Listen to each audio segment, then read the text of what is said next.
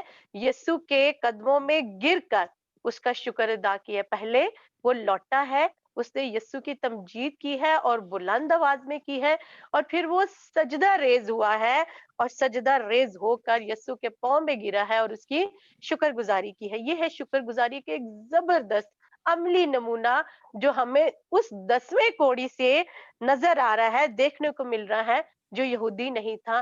Bible بیان کرتی ہے کہ وہ سامری تھا، اور یہودی اپنے آپ میں بڑا فخر کرتے تھے کہ ہم شریعت کے ماننے والے ہیں اور موسوی شریعت پر چل کر ہم بڑے راست باز ہیں. لیکن یہاں پر ہم دیکھتے ہیں کہ جس نے لوٹ کر خدا کی تمجید کی اور اس کے قدموں میں گر کر شکر گزاری کی، وہ سامری تھا، جسے یہودی اچھی نظر سے نہیں دیکھتے تھے اور ان کے ساتھ کھانا پینا اور ان کے ساتھ جو ہے رہن سہن ان کے ساتھ رکھنا پسند نہیں کرتے تھے.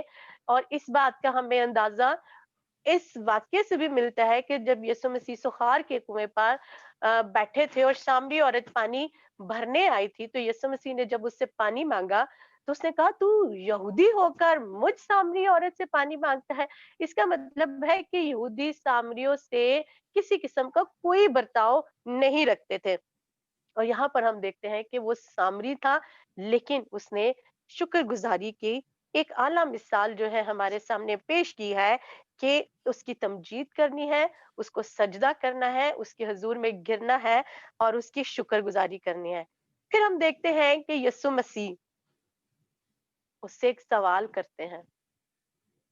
شکر گزاری کر رہے ہیں، وہ شکر گزاری کر رہا ہے، یسوع مسیح کے قدموں میں ہے، بلند آواز سے اس کی تمجید کر رہا ہے. لیکن یسوع مسیح ایک سوال اٹھاتے ہیں کہ کیا 10 پاک صاف نہ ہوئے؟ پھر وہ 9 کہاں ہے؟ آج ہماری زندگی میں بھی جب ہم خدا کے حضور میں جھکتے ہیں تو یہی سوال ہم سے کیا جاتا ہے. اگر ہم چرچ میں ہیں اور ہم سمجھتے ہیں کہ میرے جانے سے چرچ میں میرے خاندان کو بھی برکت ملے گی، جبکہ میرے بچے گھر میں سو رہے ہیں، میرا خاوند کام پر ہے اور میرا جو بیٹا ہے وہ بھی اپنے جاب کے سلسلے میں باہر ہے، میں اگر اکیلی چرچ میں چلی جاؤں گی تو اس سے میرے خاندان کو برکت ملے گی. لیکن ایسا نہیں ہے. یسوع پوچھتا ہے کہ آج تو میرے حضور میں جھکی ہے یا جھکا ہے تو تیرا بیٹا کدھر ہے، تیری بیٹی کہاں ہے، تیرا ہسبینڈ کدھر ہے، تیری وائف کدھر ہے؟ کیونکہ خاندان کو یسوع جب برکت دیتا ہے تو پورے خاندان کو دیتا ہے. لیکن پھر شکر گزاری کے لیے ایک روح خدا کے حضور میں کیوں جھکتی ہے، چرچ میں کیوں جاتی ہے، یا خدا کے حضور میں کیوں سجدہ ریز ہوتی ہے؟ جب بھی ہم نے خدا کی برکات کی شکر گزاری کرنی ہے تو پورے خاندان کو خدا کے حضور میں جھکنا ہے. خدا سوال کرتا ہے آج بھی ہم سے کہ تیرا بیٹا کہاں ہے، تیری بیٹی کہاں ہے. اگر ہم بہت دفعہ ایسا ہوتا ہے کہ جب ہم شکر گزاری کر رہے ہوتے ہیں تو چونکہ ابھی پادری صاحب نے بتایا کہ ہم مختلف دیہاتوں اور ولیجز میں جاتے ہیں اور وہاں پر زیادہ تر جو ہے وہ شکر گزاری کی عبادت ہوتی ہے.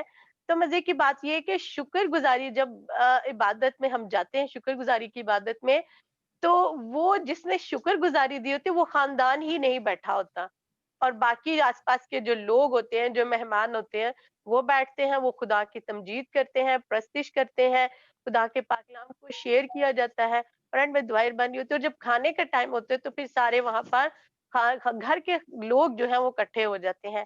لیکن یسوع مسیح سوال کرتے ہیں کہ شکر گزاری جو خاندان دے رہا ہے وہ کہاں ہے؟ ایک شخص اگر بیٹھا ہے تو باقی اس کے افراد، کیا میں نے برکت پورے خاندان کو نہیں دی؟ پھر شکر گزاری کے لیے گھر کی خاتون کیوں چرچ میں ہے، یا گھر کا ایک فرد کیوں چرچ میں ہے، یا شکر گزاری کی عبادت میں کیوں ہے، یا میرے حضور میں کیوں جھکا ہوا ہے؟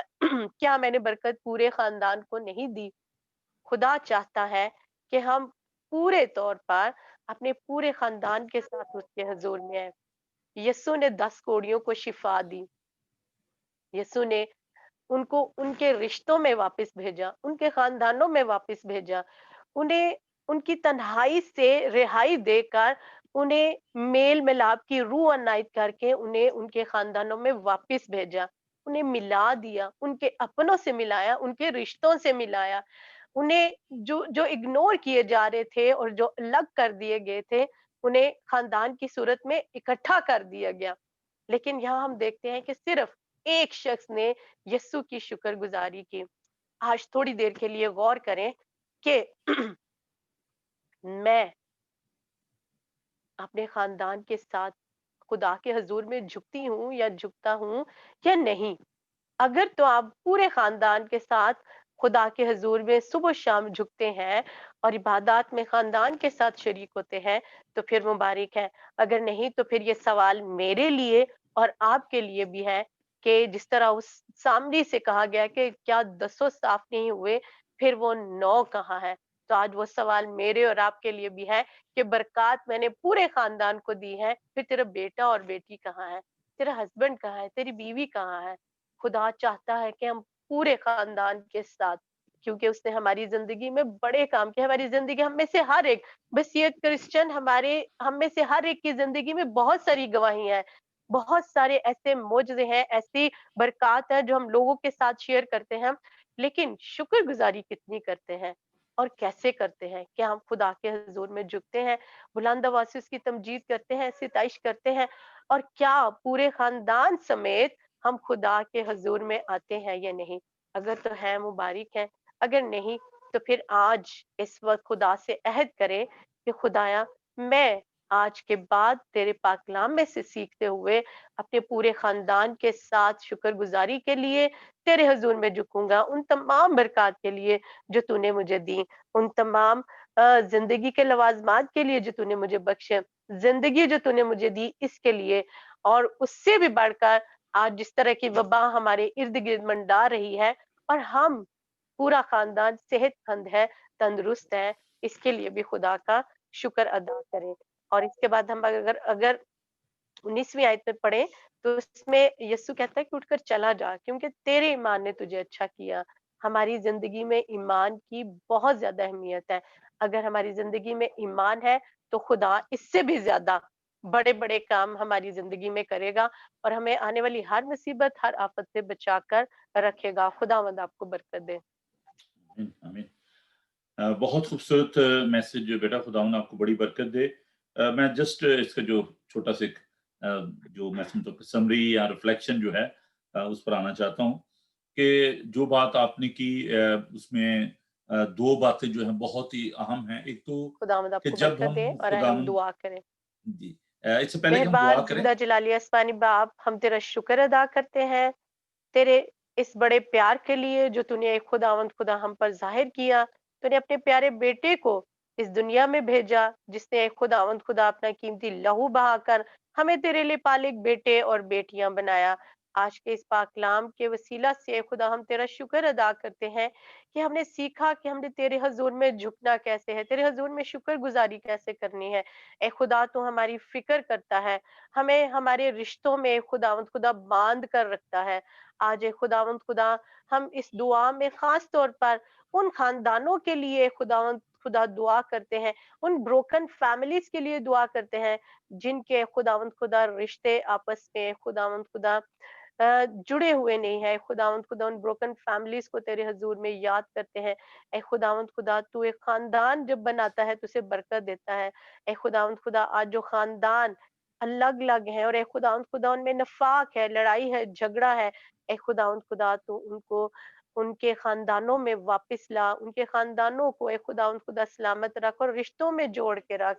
اے خدا تیرا شکر ادا کرتے ہیں پادری نوبل سیمول کے لیے جن کے وسیلہ سے اے خداوند خدا یہ ممکن ہوا کہ ہم تیرے پاک کلام کو اے خداوند خدا بہت سارے لوگوں تک پہنچا سکے جنہوں نے تیرے پاک کلام کو سنا. اے خداوند خدا نے بڑی برکت دے. اور اے خداوند خدا آج اس وقت ہم تیرے حضور میں جھکے ہیں اور اے خداوند خدا بائبل ٹی وی گلوبل کے لیے دعا کرتے ہیں. اے خداوند خدا تو اے خداوند خدا بائبل گلوبل ٹی وی کے وسیلہ سے بہت ساری روحوں کو اے خداوند خدا اپنے پاس لا اور یہ بائبل ٹی وی گلوبل بہت ساری روحوں کو جیتنے کا وسیلہ بنے. یہ سب کچھ تیرے پیارے بیٹے یسوع مسیح کے نام سے مانگتے ہیں. آمین.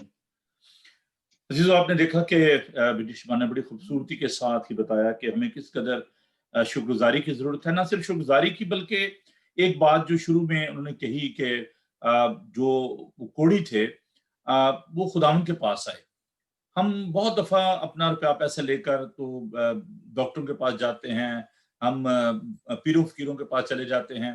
میں یہ نہیں کہتا کہ ہمیں ڈاکٹر کے پاس نہیں جانا چاہیے، ڈونٹ ٹیک می رانگ، لیکن ہم خداوند پر جو بھروسہ نہیں کرتے. ہم ایک دفعہ چل جاتے ہیں دعا کے لیے، اگر ہم پیسوں کو گھر میں بلایا دعا کی اور اگر ہماری دعا جو ہے وہ نہیں سنی گئی تو ہم سوچتے ہیں نہیں پتہ نہیں جی بس کیا ضرورت ہے، کوئی دعا تو ہماری قبول ہو نہیں رہی تو کیا فائدہ ہے. اور ہم ایسی جگہوں پر جہاں پر ہمیں نہیں جانا چاہیے ہم بار بار جاتے ہیں، بار بار ہم جا کر ریکویسٹ کرتے ہیں. پرسسٹنٹ ہونا پریئر میں بہت زیادہ ضروری بات ہے. اور پھر یہ ہے کہ ہمیں یسوع کو فوکس کرنے کی ضرورت ہے. عبرانیوں کا خط کا مصنف کہتا ہے 12 باب میں کہ ایمان کے بانی اور کامل کرنے والے یسوع کو تکتے رہو. تو ہمیں ہماری نگاہ جو ہے وہ یسوع پر ہونی چاہیے. اور جب ہم بہت دفعہ میں نے دیکھا کہ لوگوں کو جب ضرورت ہوتی ہے تو وہ خداوند کے پاس آتے ہیں، خداوند کے خادموں کے پاس بھی آتے ہیں. ایک شخص جو ہے ایک چھوٹا سا واقعہ میں بیان کرنا چاہتا ہوں کہ وہ شبانہ کھجور کے درخت پر جو ہے وہ چڑھا اور وہاں پر جا کر پھنس گیا. تو اب اسے نیچے دیکھا تو اس سے سوچا کہ میں نیچے گروں گا تو میری ہڈی پسلی ایک نہیں رہنی. تو اس نے خداوند سے کہا کہ خداوند اگر میں نیچے چلا جاؤں گا، میں نیچے پہنچ جاؤں تو میں تجھے 1000 دوں گا. اب اس نے اپنے دل میں سوچا کہ چلیں جی میری دعا جو ہے وہ قبول ہو گئی ہے. تو وہ تھوڑا تھوڑا نیچے آنا شروع ہوا. جب مڈل میں آیا تو کہتا نہیں 1000 تو بہت زیادہ، چلو 500 دے دوں گا.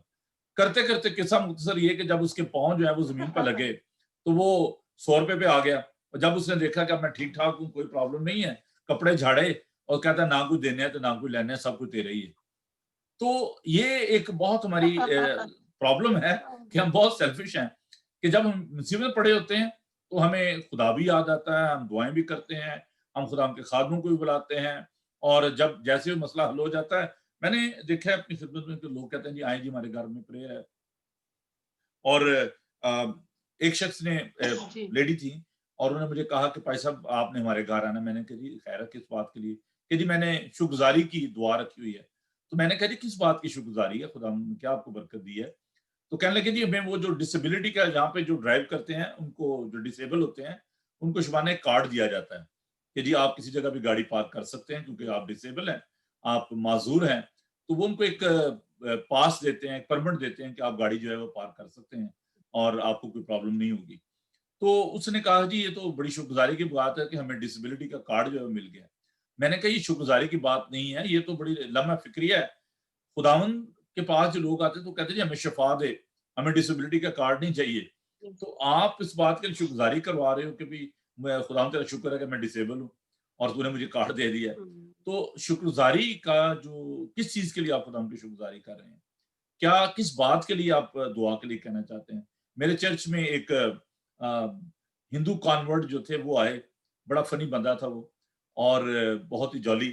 تو اس نے کہا کہ جی میں کسی ہاں گیا تو عورت نے مجھے کہا کہ جی پائی صاحب آپ میرے شوہر کے لیے دعا کریں.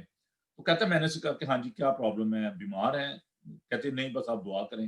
تو کہتا پھر میں نے پوچھا کہ ہاں بھی بہن جی کس بات کے لیے دعا کروں، کیا ان کو کاروبار کی مشکل ہے؟ کہتے نہیں بس میں نے آپ کو کہا نا آپ دعا کریں. تو پائی صاحب وہ تھوڑا سا جولی تھے، کہنے کی دعا کرا کے مر جائے. آپ کو پتا بھی ہونا چاہیے کہ کس بات کے لیے آپ دعا کروا رہے ہو. تو بعض کا تو ہمیں پتا بھی نہیں ہوتا کہ ہماری پرابلم کیا ہے. سب سے پہلے تو آپ اس بات کو ایکسپلور کریں کہ اگر آپ دیکھیں ان کو کوڑی تھے، جو اندھا تھا اس نے چلا کر کہا کہ آئے ابن داؤد مجھ پر رحم کر. تو لوگوں نے اس کو خاموش کروایا. آپ کو دعا میں پرسسٹنٹ ہونا ہے. آپ کو پتا نہیں چاہیے کہ کس بات کے لیے آپ دعا. دیکھیں دعا یہ نہیں کہ آپ ایسے چلو میں بیٹھ گئی دعا کے لیے یا یہ روزہ رکھ لیا کیونکہ بھوکا رہنا روزہ تھوڑا ہے. تو دعا کے لیے آپ کے پاس ایک اسپیسیفک پرپز ہونا چاہیے. روزے کے لیے کوئی پرپز ہونا چاہیے. بھوکا رہنا صرف روزہ نہیں ہے یا صرف آنکھیں بند کر کے بیٹھ جانا یہ دعا نہیں ہے. یہ کمیونیکیشن ہے. اگر جیسے میں اور بہن ہم دونوں بیٹھے ہوئے ہیں، ہم بات کر رہے ہیں، اگر وہ چپ کر کے بیٹھے جائیں میں بھی چپ کر کے بیٹھا ہوں تو یہ کیا کمیونیکیشن ہے؟ ہمیں پتہ نہیں چاہیے کہ ہم خدا کا پاک کلام شیئر کر رہے ہیں، ہماری یہ ضرورت ہے، ہم اس بات کو لے کر یہاں پر آئے ہیں. تو جب آپ خداوند کے ساتھ دعا کرتے ہیں اور آپ کا خداوند کے ساتھ رابطہ ہو جاتا ہے، پریئر جو ہے یہ کمیونیکیشن ہے خداوند کے ساتھ. جب آپ بائبل پڑھتے ہیں خدا آپ کے ساتھ کمیونیکیٹ کرتا ہے، وہ کلام کرتا ہے. تو جب آپ دعا کرتے ہیں آپ اپنے دل کا حال، جیسے حنا نے اپنا دل خداوند کے حضور کھولا تو آپ اپنے دل کا حال خداوند کو بتاتے ہیں. تو اسی طرح جب آپ خداوند سے بات کرتے ہو تو آپ کو پتہ ہونا چاہیے کہ آپ نے بات کیا کرنی ہے. آپ بادشاہ کے پاس چلے جاؤ، اپوائنٹمنٹ لے لو کہ میں ملنا چاہ رہا ہوں.